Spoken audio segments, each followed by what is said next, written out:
today we're very honored to have you here at the book launch, and we look forward to your association with us for years to come. Thank you, Milind. I request Mr. Nerurkar to give a memento of thanks to Milind, and we request him to say a few words after that.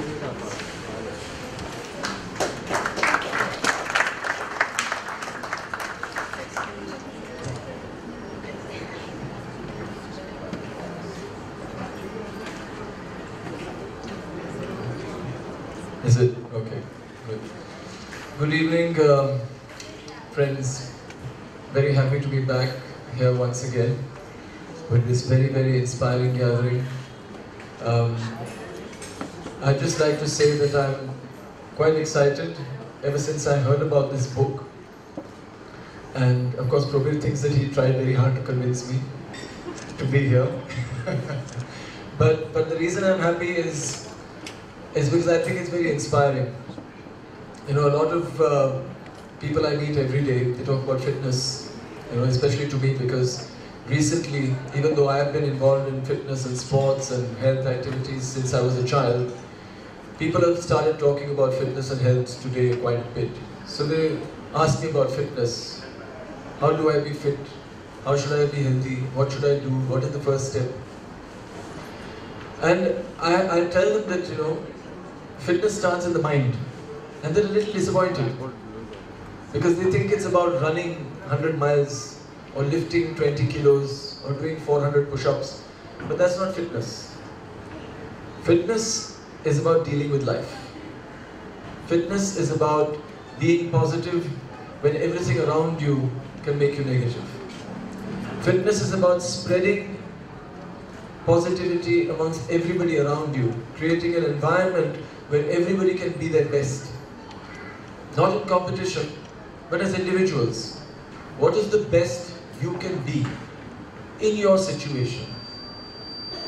And when you can encourage people around you to do that, to be their best, and how do you do that? How do you encourage people to be their best? Just by being your best. Just by doing your best at every minute, you inspire other people by your example to do their best. And I think this is a great inspiration of Prabir writing this book. And I mean, it's his first book. And sometimes we talk about, you know, people with a disease or people with disabilities, and we say that, oh, you know, poor things, they must be sitting at home, they must be depressed. But it's not like that. I meet so many people who we feel sometimes that, you know, this life has been bad to them. They're in a bad situation.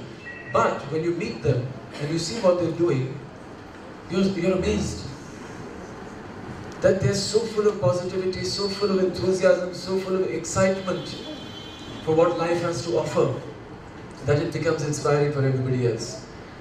So I'm really excited to be here. I'm very, very happy to meet you. Very proud of you for the lesson. And again, I'd like to thank Mrs. Chitnis for meeting me in 1997 and bringing me into the Multiple Sclerosis Society.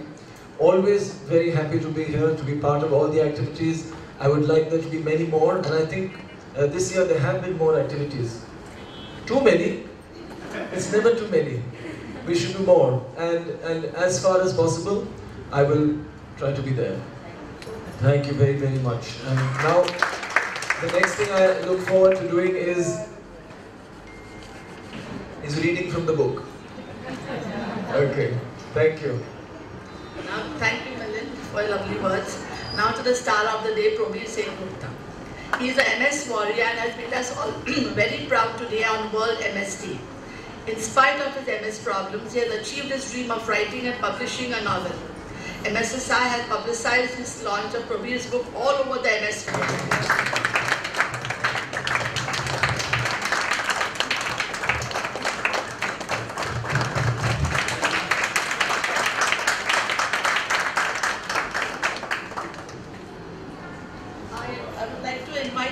On stage. She's the publisher, and please give her a big hand, please.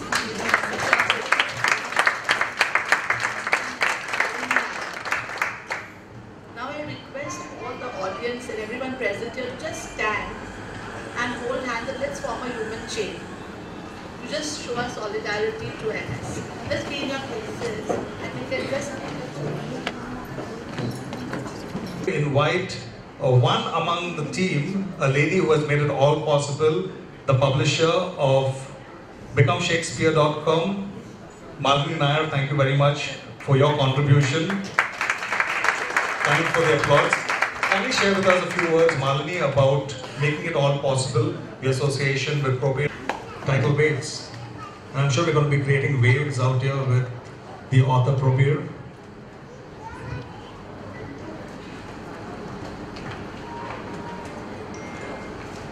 And so now it's time to unclothe, one copy out here of Unclothe. And it's a fight to the finish line, but jointly together we're going to have a photo finish for an exclusive photo opportunity.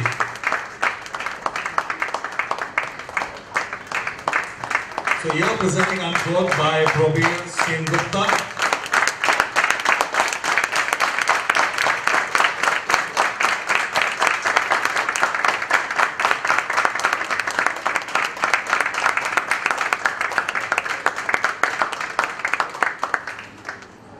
Cheers to you, Probir, all the very best.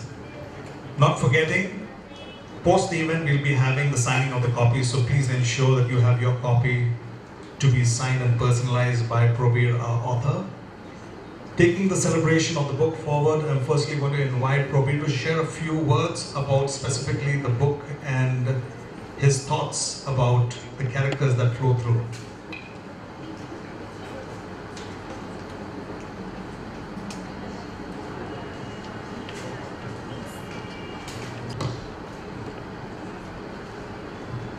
So here we go, ladies and gentlemen. If you've got your books, then you can get your eyes a little bit on Milind, a little bit on the excerpt of the book. He could probably tell us which page is he reading from. And lend your ears. It's over to Milind.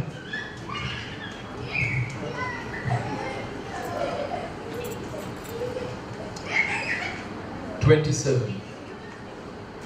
Thank God it's 3:30 a.m. Oni thought to himself as he looked at his watch. It was all that he was wearing. Onirin's tired legs could hardly carry him further.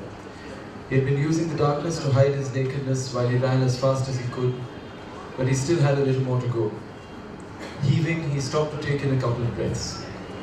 Far away he could hear a car honking as it sped away in the dead of night, like him. "I have to get to Dee's place. She's the only one who let me in it like this at this hour," Oni reminded himself, trying to gather hope. The way to Dipali's house would have been easy, but only if Oni were clothed. Thankfully, he knew every shortcut, every low wall, and every narrow passage on the way. He had used them all before, to get away from Dipali's dad. Finally, he reached the building and silently crept in through the gates.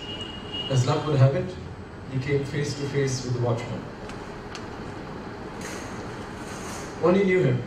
Keshav and he had met many times before when he visited Dipali at strange hours. But today was different. There wasn't a single thread on Oni's body, and it's not every night that Keshav was startled by a new 27-year-old man walking in through the gates. "Shh," Oni gestured with one hand, unsuccessfully trying to cover his branch and berries with the other. Keshav just shook his head in disbelief and quietly let him pass. The elevator ride to the 9th floor seemed ridiculously long this time. Oni prayed that there would be no one waiting outside the elevator door on Dee's floor. His prayers were granted. Oni had to ring the doorbell a couple of times before Dipali's door opened. She must be sleeping, the poor girl, he thought. He was wrong. At the door were some young women who he had seen in the past only in photographs. "Oh, you didn't tell us you had an unwrapped surprise dropping by, Deeps," one of the ladies screamed, seeing the handsome man in the raw at the door. That reminded you of me. As Dipali finally emerged, Oni flashed his most disarming smile and blurted out, "Hi, Dee." The young man could feel every single eye on his buck-strapping body. "I'm hosting a hen's party. This is just what we needed," she said, after quelling the million questions budding in her head for a couple of seconds. He could trace the faint vestige of a smile on her beautiful face. Oni stepped in. Deep down, he was actually enjoying making entry, wearing nothing but a smile. He was testosterone-soaked, part Cro-Magnon, part alpha male. He knew that this all-ladies party was about to get a lot noisier.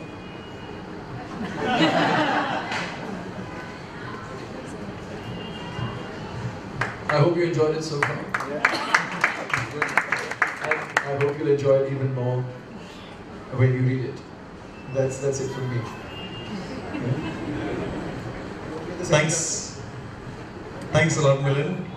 Of course, he got in the life into the characters, and if you had the taste and flavor of the book through the eyes and the tone of Milind, I'm sure you'll be having your own set once you get back to your book in a personal copy. Right now, we're going to engage ourselves with a little bit of an interaction with the author to get under the skin of the book. So we'll be floating a mic around, and those of you who might have a question for Probi, kindly raise. Ad where we were unclothed. And this is Renuka again. Are you getting, I'm sure your Facebook or your page will be flooded saying, everybody must be wondering what Milind is up to now. Is he going to be unclothed? Why is he launching this? What have you thought? If somebody was to ask you that, what would you say? Why unclothed? Why are you associated with this? Well, I like being naked. Oh? It's the way we're born, and I celebrate it. As you know, there was a very famous ad that I appeared in 20 years ago that was celebrated in the courts for many, many years. But it was a beautiful photograph, and even today, people remember it, people like Renuka. And in fact, I know a lot of photographers who come to me and ask me if I would like to pose naked for them. Just maybe out of the whole nostalgia, because it was a famous ad and I had a great body, I still do.